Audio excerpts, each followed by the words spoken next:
പോവാണ്, ഞാൻ ജയിലിൽ നിരാഹാര സമരത്തിലേക്ക് പോവാണ്. പച്ച കള്ളമാണ് ഈ കേസ്. ജയിലിൽ നിരാഹാര സമരത്തിൽ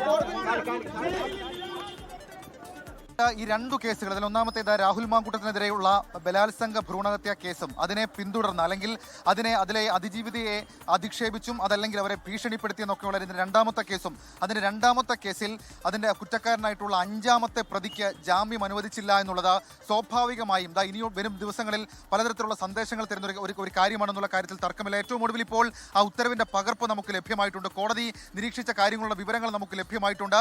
വളരെ ഗൗരവമുള്ള സംഭവമാണ്, നടക്കമുള്ള കാര്യങ്ങളാണ് ഇതുമായി ബന്ധപ്പെട്ട് കോടതി ഇപ്പോൾ നിരീക്ഷിച്ചത് എന്നുള്ളതാണ് ഏറ്റവും ശ്രദ്ധേയമായിട്ടുള്ള കാര്യം. ആ ഉത്തരവിന്റെ പകർപ്പിൽ, അതായത് അഡീഷണൽ ചീഫ് ജുഡീഷ്യൽ മജിസ്ട്രേറ്റ് കോടതിയുടെ ഉത്തരവിന്റെ പകർപ്പിൽ പറയുന്ന ഏറ്റവും പ്രധാനപ്പെട്ട കാര്യങ്ങളിലൊന്ന് പ്രതിക്ക് ജാമ്യം രാഹുൽ കുറ്റം ആവർത്തിക്കാൻ സാധ്യതയുണ്ട് എന്നുള്ള കാര്യമാണ് പ്രധാനമായും ഉന്നയിക്കുന്നത് എന്നുള്ളതാണ് ഏറ്റവും പ്രധാനപ്പെട്ട കാര്യം. അതിന്റെ അവസാനത്തെ പാരഗ്രാഫിൽ നമുക്ക് കാണാൻ സാധിക്കും കോടതി എടുത്തു പറയുന്ന ചില കാര്യങ്ങളുണ്ട്. അതിൽ ഏറ്റവും പ്രധാനം, investigation the case has just started, അതായത് ഈ കേസിന്റെ അന്വേഷണം ആരംഭിച്ചതേ ഉള്ളൂ.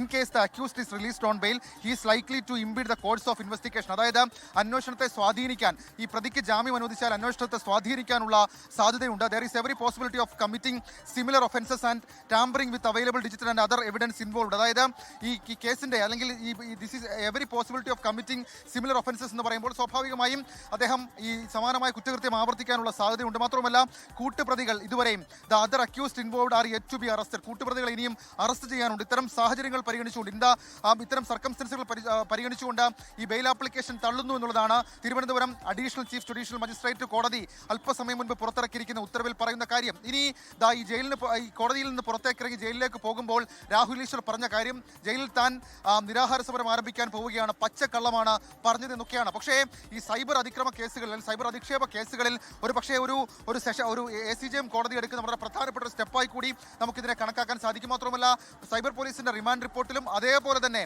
അവരുടെ മറ്റ് ഈ പ്രോസിക്യൂഷന്റെ വാദങ്ങളിലൊക്കെ വളരെ ശക്തമായിട്ടുള്ള വാദങ്ങൾ അവർ ഉന്നയിച്ചു എന്നുള്ളതും ഏറ്റവും ശ്രദ്ധേയമായിട്ടുള്ള